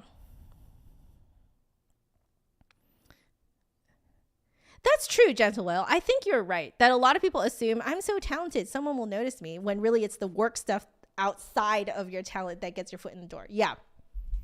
I mean, it's like me putting up my content online, right? Like the work behind that, you know, like you have to put in work to be noticed, you know? Like if you're going to do things more traditionally, the work that you're putting in is practicing and doing audition after audition after audition after audition. Like you have to just go in and put in the work, you know? Yeah. Networking and friendliness are undervalued. They really are. A lot of people, I think, get so caught up in trying to be the best, like no one ever was. And they get so caught up in that they forget to be friendly, which ironically, actually, Pokemon really does teach that very well. Pokemon actually really does teach that concept very well to kids. This idea that you can have friendly rivalries and be kind to each other, even though, you know, you are technically competing within the same industry. I discovered that a couple years ago, I think, when I was playing Pokemon Shield. I played Pokemon Shield. John played Pokemon Sword. You know, I was just playing through it and I was like, wow, I kind of wish that I played Pokemon more when I was young, because I didn't play Pokemon at all when I was young. I was like, man, I wish I played this when I was young, because this is such a great concept to teach to kids, you know? That's true. There are no help wanted flutist apply here listings. Entrepreneurship is the only way. Yep. Unfortunately, that is the case. So if you don't want to be an entrepreneur, you know, making music your career may not be your best option.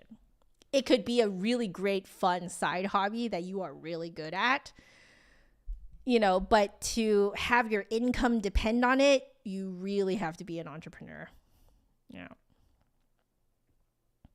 Oh, Ricky, thank you. But yeah, I just took a look at the time, and I really need to review some of this Karg-Elert. Oops. Okay. Let me go and do that right now. We are going to put this on instead. So, let me chug more of my tea and then rinse out my mouth. And then we're just going to give this a review a few times, bring it up to tempo a little bit. I think that's what I really want to do next, is really like bring it up to tempo. So it is actually really fast and sparkling, which is a very apparently what frizzante means. Velocissimo, I can surmise that it means that with lots of velocity. But frizzante I had to look up. But yeah, apparently it has to be really fast and sparkling. So I want to make it faster. But yeah, I need to drink a little bit more. And while I do so, I'm reading the chat. You're right. If you can cultivate an environment where people speak only positively behind your back, you're winning. Yes. Yes, that is exactly how it works. Yep. Mm-hmm. Yep. Being friendly and approachable. Lots of little things add up. Being at auditions, practice ensembles on time, etc. Yep. Reliability. That's the thing. People want to know you're reliable. Not like reliability covers a lot of different fronts. One is that you actually practice your music, that you actually know how your music goes, and you get there on time and you show up. And if you can't show up because, let's say, you're sick or you are, something outside of your control has happened, you do your part to find a backup for that ensemble so that they don't have to scramble, right? If they feel like they never have to scramble because of you, you know you're doing it right. Yeah.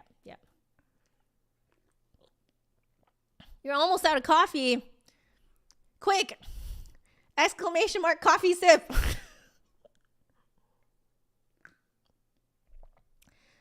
Just think the Karg-Elert as bubbly water. Oh, that's actually really good imagery. Okay, I finished my tea.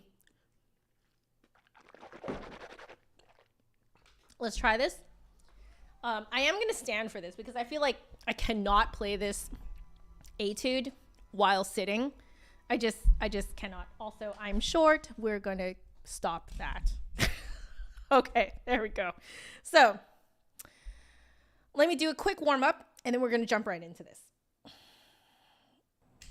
There we go. Okay.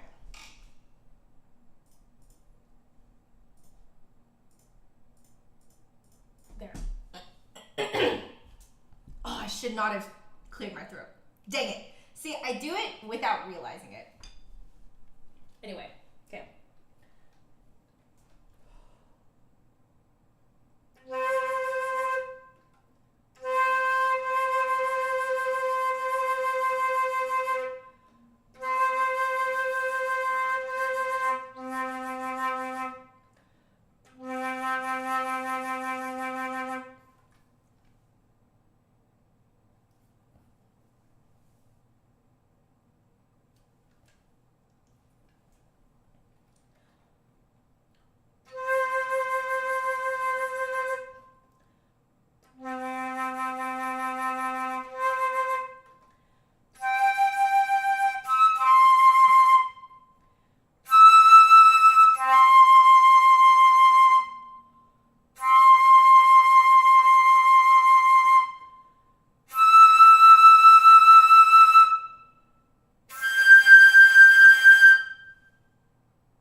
doing that is really moving some phlegm around in the back of my nose.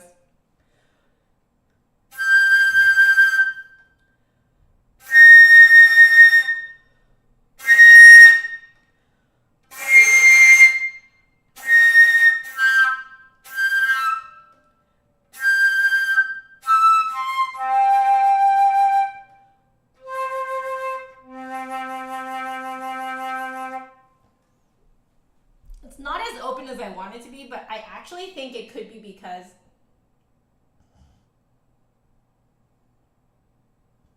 I have phlegm in the back of my nose.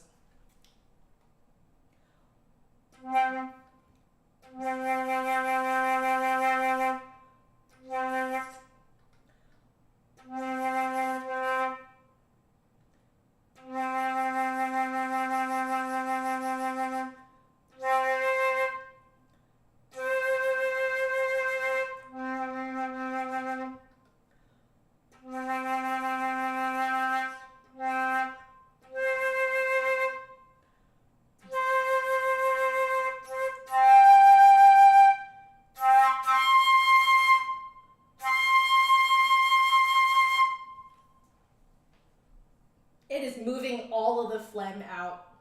So I'm getting more and more open. Okay. Well, let's just jump right into it. Okay. I think I'm going to go a little slower as a review, and then I'll bring it up to speed.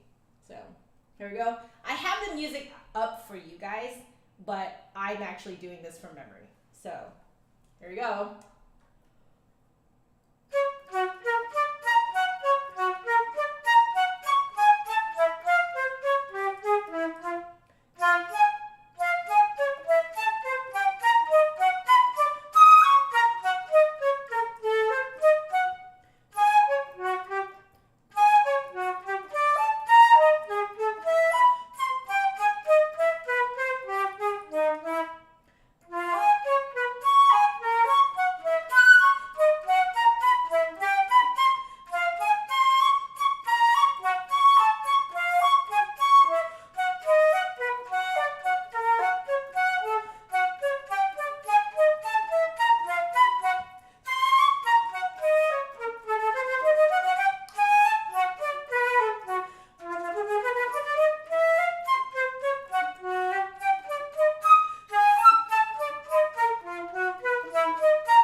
I'm still swallowing some phlegm. I'm so sorry, guys.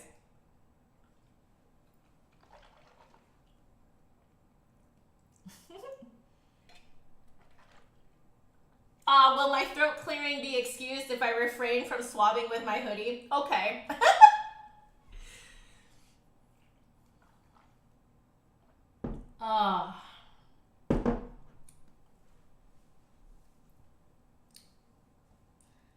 Just keep playing and singing. The throat clearing causes aggravation to the throat. It really does. I can actually feel like as I'm playing, that phlegm is like moving away from where I do want it to be open.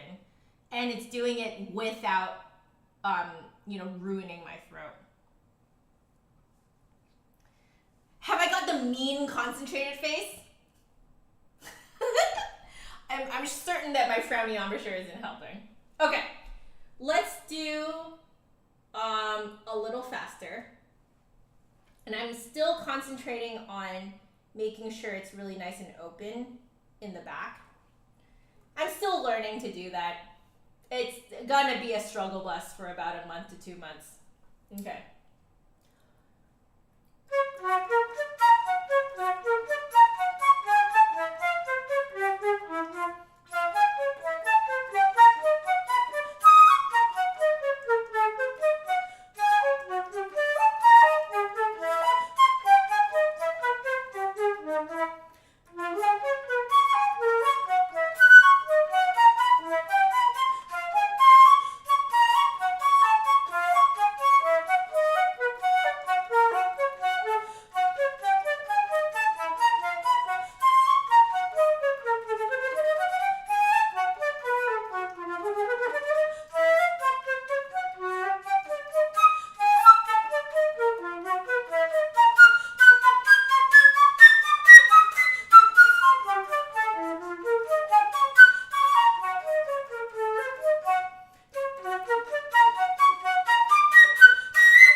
it's so subconscious. Oh, try not to open too far back until my throat is clear. Oh, that makes sense. Okay, I'm just gonna keep playing then. We'll go again, this time even faster.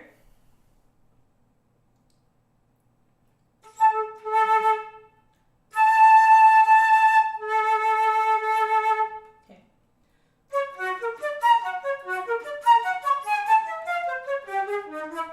Oh, wrong note.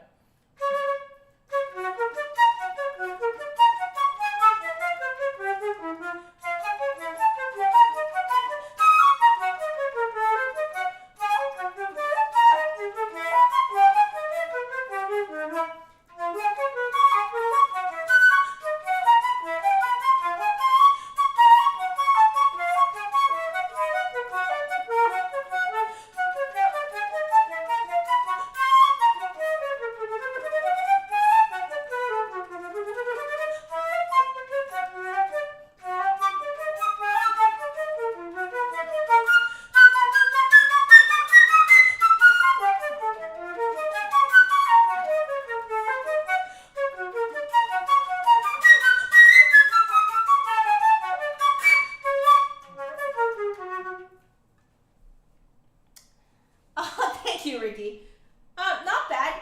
I think I'm still a little disappointed with my low C not coming out. Oh, it's coming out so nicely on Saturday. But, at least my high notes are not squeezed now. So that's nice. I'm kind of waffling back and forth right now between my low notes sounding good and my high notes sounding good. Whatever. I call it the pendulum effect, where you work on one thing for a bit and then you have to kind of pull it back, but then you pull back too far. You kind of like pendulum swing until you get to a nice medium. Oh well. Okay. Okay, this time it's gonna look like I'm reading the music, but I'm looking at my face. Okay? I want to see what my face looks like as I'm doing this up to speed. So, let's try it.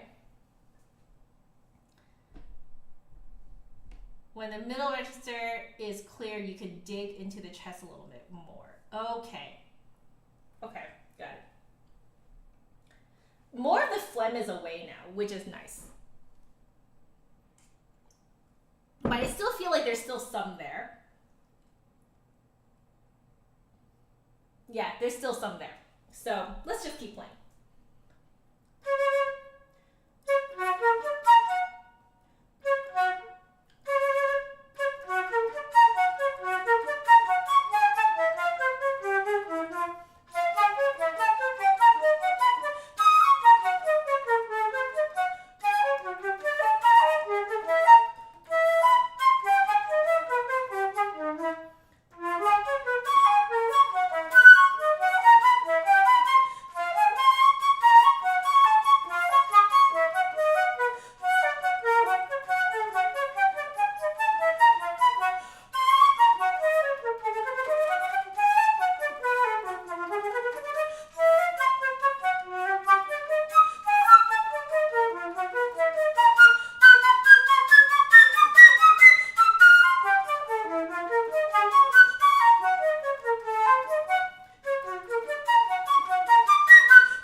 I think my embouchure is still a little tight when I go low. I think that's what it is. It's pretty good high, but when I go low every time.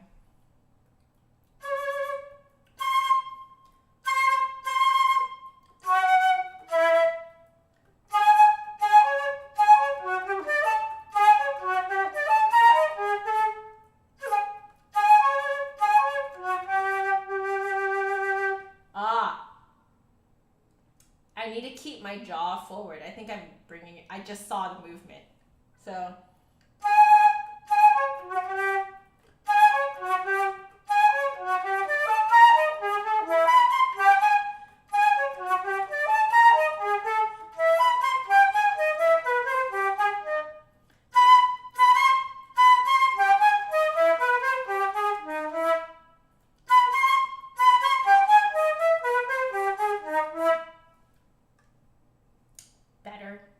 be better though.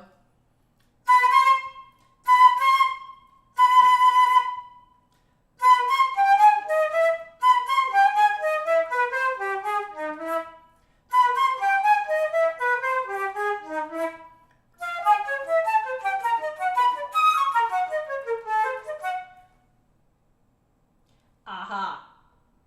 Okay, I'm looking at myself this whole time, and I think I'm like, am I using the C sharp trill for the high C sharp notes? Which, you mean the very high one? Which one do you mean?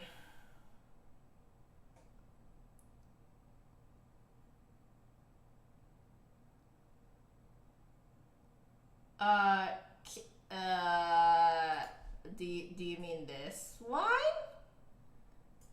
Cause this one is just using my high C sharp, the regular high C sharp fingering.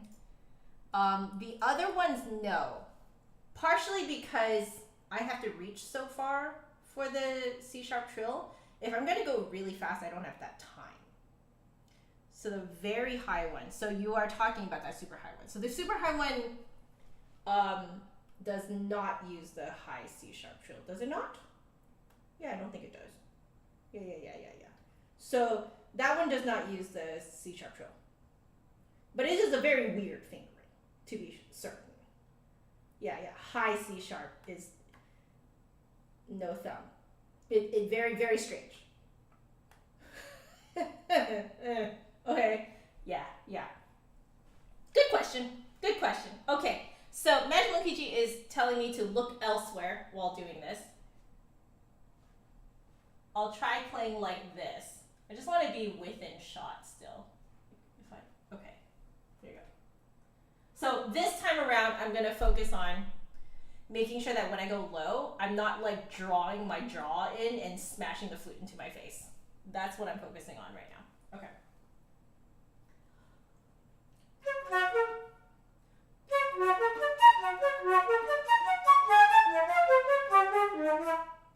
Wrong note.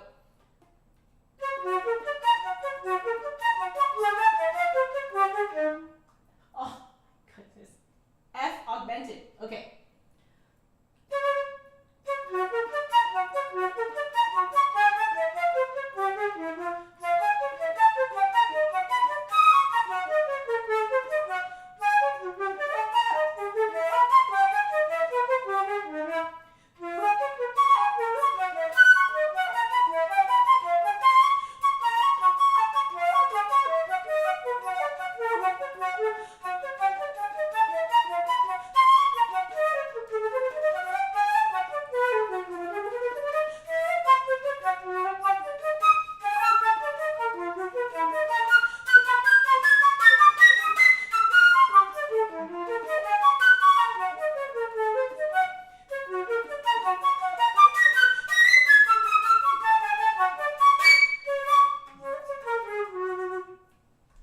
Okay, the lowest C sharp still disappeared because I think I'm still like, I'm still collapsing when I get down there.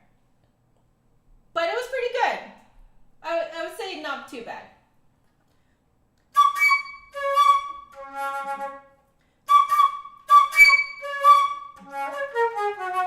I would love for it to sound like that when I get to it.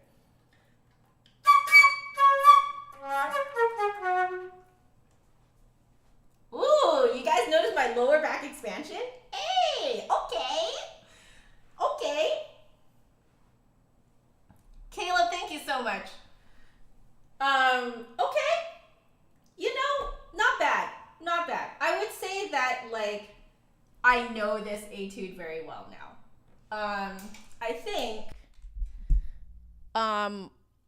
think in terms of my, like, criticism for myself. So this is not me beating myself up. This is me giving myself some good constructive criticism. So what I noticed that today is that in order to try and get those low notes out, I'm not necessarily feeling it, but I can see myself just like drawing in my jaw like this, which is cutting off my airway.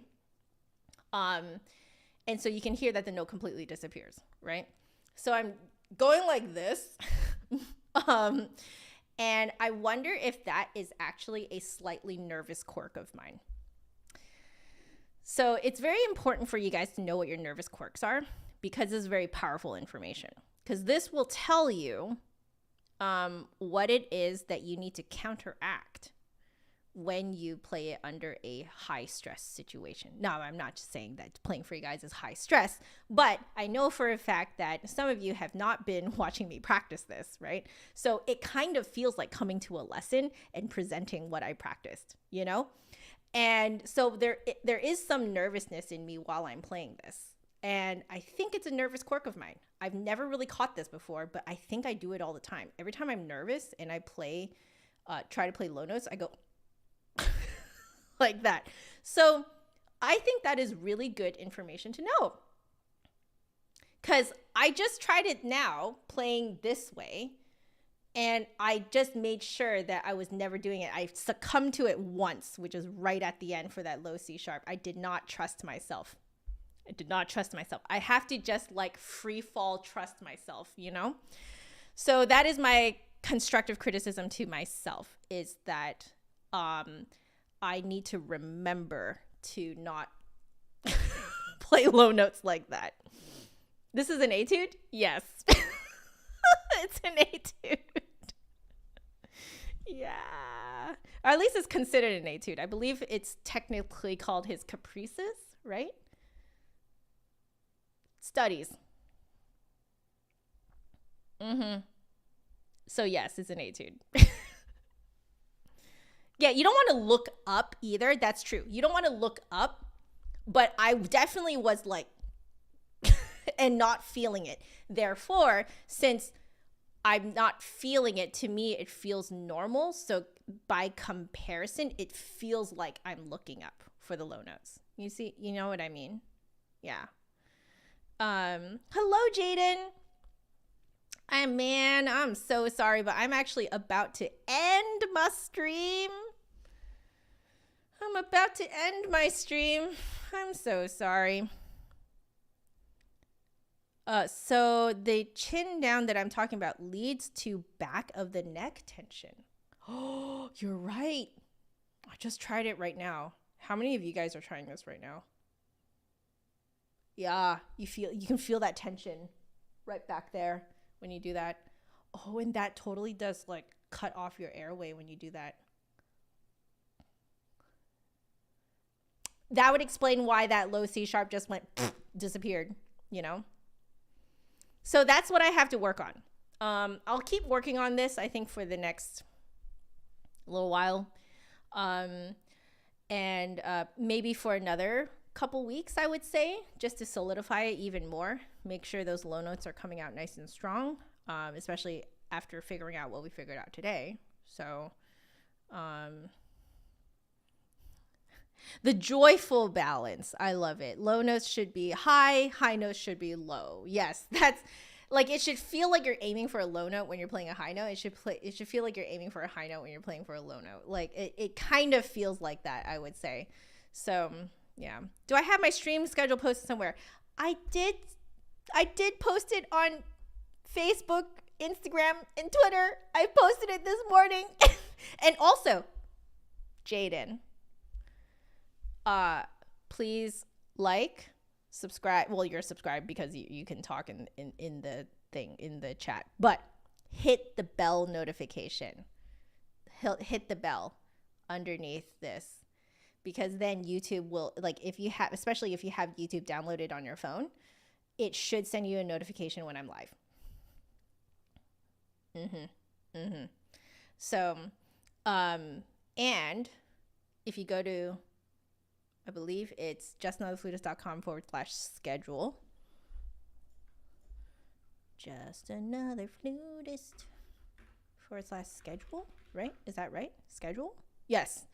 There is a Google Calendar on there that you can sync to your own calendar, and it puts it in your time zone. It is very convenient. Very convenient indeed. And thank you, Majimon Kichi, for putting that link in the chat for Jaden and for anyone else. I I will always for any planned streams. So not my private practice ones. My private practice ones are kind of on a whim whenever I have time. But for any planned streams, they will be there, and you can sync it to your Google Calendar. I think that's actually how Magic Monkichi knows to come to so many of these streams, right? So, yeah. But if you don't want to do any of that, hit the bell notification on YouTube. It will send you a notification. From what I have experienced, I believe it is actually more reliable than Twitch notifications. So, have fun with that.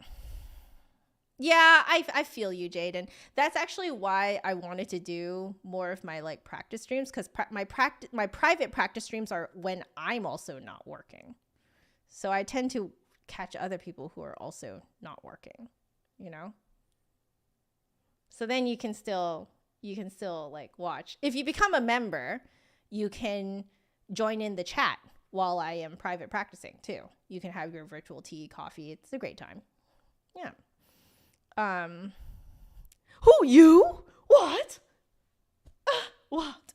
Anyway, okay. I should head off, because I have a little bit of work to do, before I'm done for the day. So, thank you again to Hyperflute for sponsoring that little portion of the video or of the live stream where we got to, you know, experiment with Glissandi.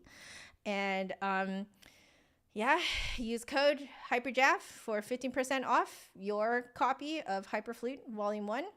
And yeah, that discount lasts until the end of this month, November 2022. Yes. And I will be around on Twitch tomorrow for 1 hour each day, Tuesday to Friday.